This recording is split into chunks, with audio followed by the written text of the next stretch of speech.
Art from Her Heart, folk artist Clementine Hunter.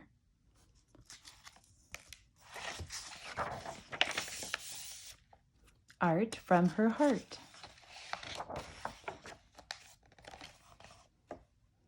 Clementine waited until her work in the big house was done, and the twinkle of stars filled the night sky above the Cane River.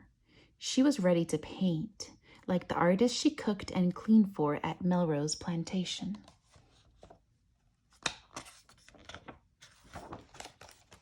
But she didn't wait for the perfect set of paints and canvas.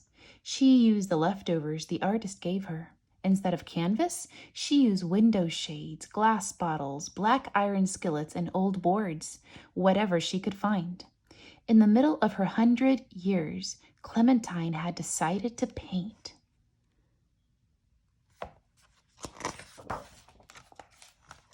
No one gave her lessons. As a girl, she had never even learned to read or write. Clementine didn't like school and soon quit. She told her mama she'd rather pick cotton. She was the oldest but the smallest of her 6 brothers and sisters. Her nickname was Tibé, from the French words little baby. She called herself Clementine when she was old enough to pick flowers and haul them home in a cart. When Clementine decided to paint pictures, she didn't wait for the perfect art studio. While everyone was sleeping, she created bright, colored images in the dim kerosene light of her small cabin.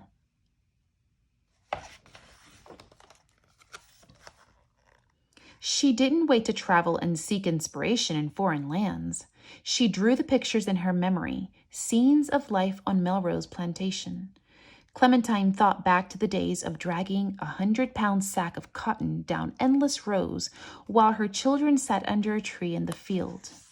Memories of picking pecans in the fall in the big pecan groves to make extra money. She remembered wash days spent over black wash pots and clothes flapping on a clothesline, long days of hard work and little pay.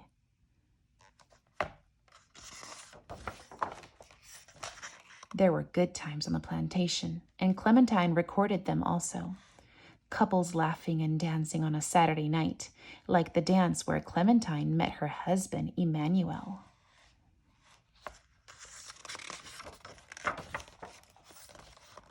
Simple joys like scattered feed to a flock of hungry chickens, fishing for catfish and bream with a cane coal on the Cane River, to cook at a fish fry.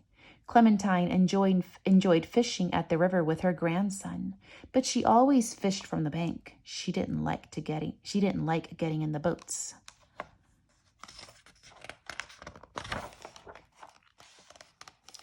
Clementine painted special times on the plantation too.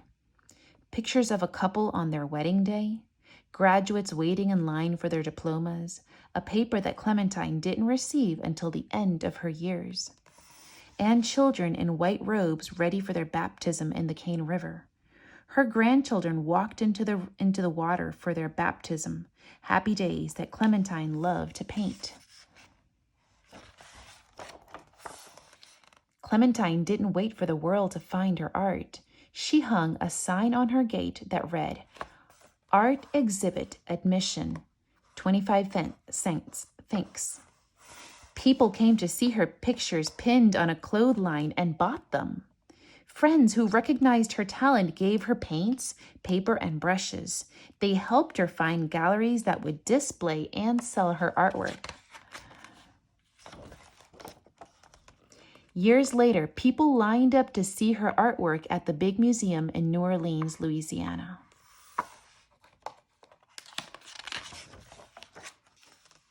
Another gallery proudly displayed her work, but refused to let her in the front door.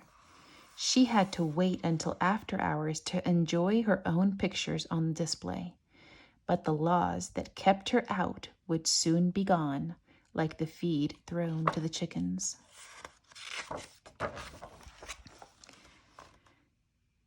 The art that poured from Clementine's heart and mine gives us a window to her life on the plantation, a window we would have missed if Clementine Hunter had waited for the perfect time to paint. These are some of her artwork.